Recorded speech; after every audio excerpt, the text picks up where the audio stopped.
Hello, my name is Lely, and for our third learning seminar, I just wanted to kind of go over my presentation and lesson plan for some 8th graders learning Civil War history right now. In my practicum class, they are going over the surrender at the end of the Civil War by General Robert E. Lee.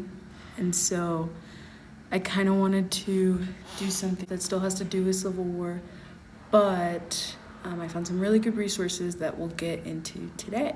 So we'll start this lesson with some I can statements like we usually do.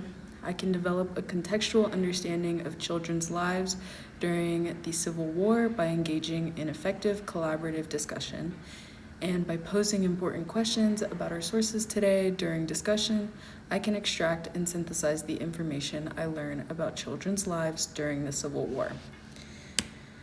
Our agenda for today, we're gonna get into some expectations for a very discussion-heavy lesson today, and then we'll do a quick brain dump to get our brains moving a little bit, and then Children of the Civil War small group work. This is where we're gonna get into some small groups and work on synthesizing and pulling information from different sources that I have put together. And then we'll do a whole group discussion and we'll do a 3 keys exit ticket, which I'll get into later. Our expectations are revolving around a lot of collaboration today. This means that people will be sharing ideas, helping others if something is confusing, and learning together. My main concern is respect for peers, teachers in the room, and especially yourself. This means listening thoughtfully while others have the floor during whole group discussion.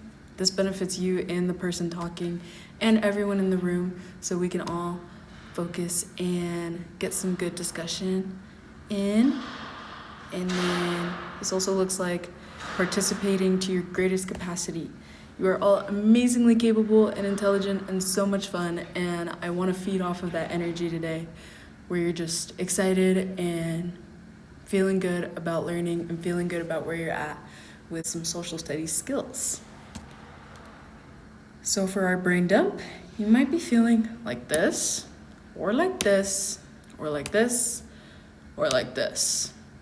Regardless of how you're feeling, whatever it is, what I want you to do for the next 2 minutes is get a piece of paper out, and you can write, draw, crumple up the piece of paper, rip it apart. You can do all sorts of stuff, whatever you can think of in these 2 minutes, and whatever's gonna be helpful for you to clear your mind right now. If you wanna talk about how you're feeling, if you wanna talk about what you're looking forward to, literally anything that comes to mind, I just want you to do something. I want you to interact with this piece of paper. This is gonna be for you only. There's not gonna be any share outs. So this is really for you. This is a kind of meditation practice where we get centered around ourselves and how we're feeling, and we're conscious and present. So I'll give you those 2 minutes now and we'll come back. So obviously in this situation, since I'm not in an interactive classroom, I would still be giving them the 2 minutes to kind of do whatever for what they need emotionally, and what they need for regulating themselves before we get into the lesson. So yeah, I'd give them 2 minutes here and then pull them back in. There's my 2-minute timer. All right, y'all, great job working on that for those 2 minutes. So we're gonna get into our small group work. So I have some sources pulled together. We have excerpts from the American Battlefield Trust website, which provides a lot of information about the Civil War. Have any of y'all heard of it before? Can I get some hands? All right, so this website has some really good articles about children's lives during the Civil War, and we're gonna be going over that today. I want you to take care of this packet. It is your bread and butter for discussion. We will be going over the information in these packets. I cannot stress enough how important it is that you pull some information from these articles. So I want you to mark it up. If you need a highlighter, I'll pass them out. If you need a pen or anything, let me know. But I want you to highlight, underline, circle that, John. Whatever's feeling good and whatever feels like is standing out, or something that you have a question about, something you don't understand, and we can talk about it in whole group discussion together. So each person in the group must have something prepared to share out during whole group discussion. The purpose of you working in these small groups right now is so that everyone can work together to get a different response that is specific to your participation in today's discussion. I want you to jot down ideas, noticings, wonderings, and with that you must cite your information. So just tell me, where'd you find this information? What's the name of your article? What paragraph, if you want to include that? What page, so we can kind of gauge where you were at in the text. I'm going to give y'all 10 minutes for that. I'm going to count y'all off, and I'll go ahead and hand out those packets for you to look at, mark up. You can take notes in however way you like.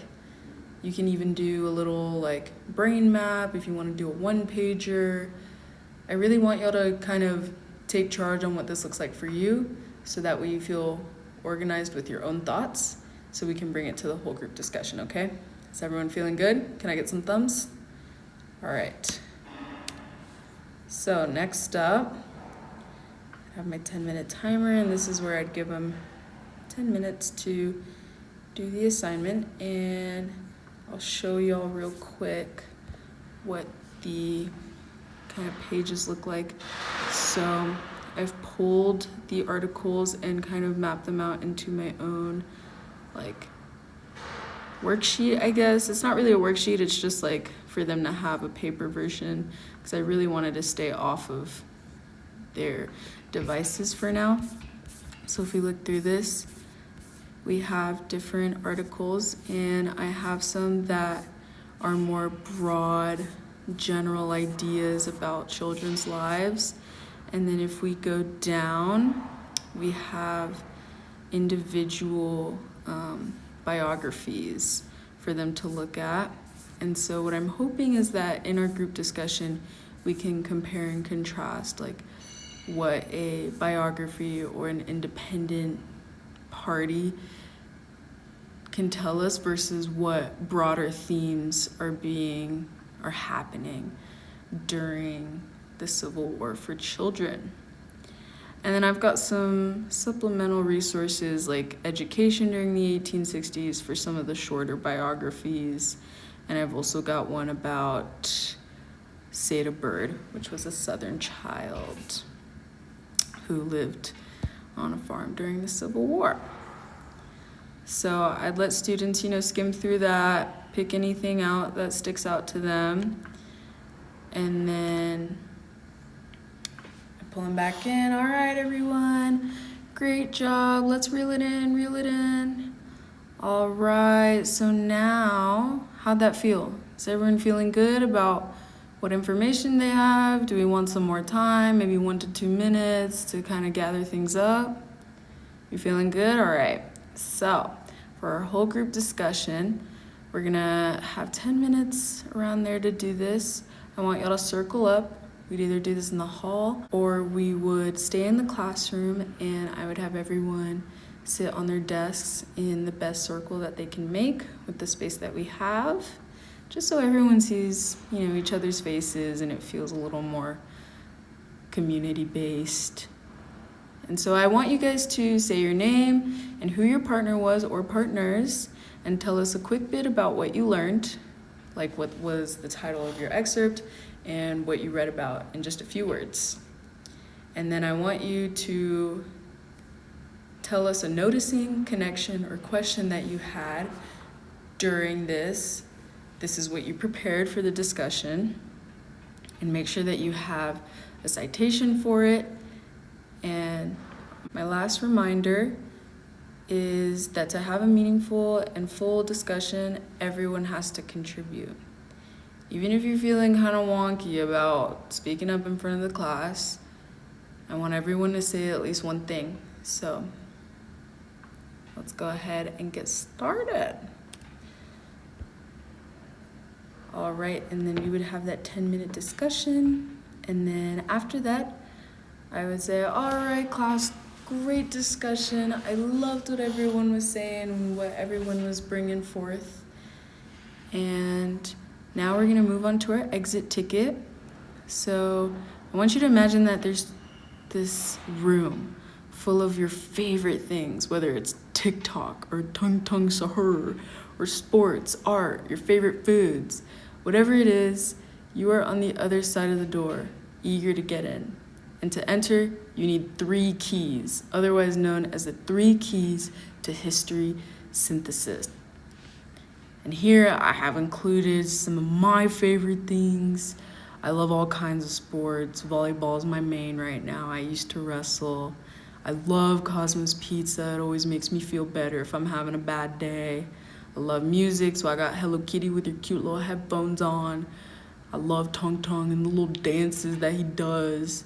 And I love me some clay covered in wax ASMR. So be thinking about this room that you're just so eager to be in.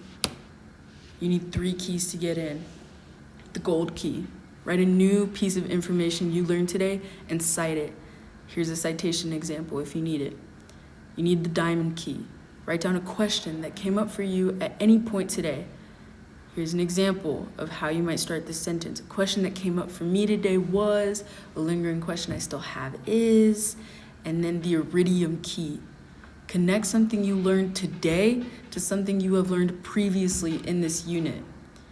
Here's an example starter sentence. When learning about blank today, it reminded me of when we learned about blank. So I want y'all to write this down on a piece of paper. You're gonna turn it into me, and you will be able to enter this glorious room of all your favorite things. You will have unlocked nirvana within yourself. Nirvana is actually free of want, but free of desire, but not in this case. You're reaching like maximum happiness by doing these 3 things for me before you leave class today. Thank you so much for a great discussion. Let me know if you have any questions. And yeah, that's the end of our lesson. Thank you so much for watching.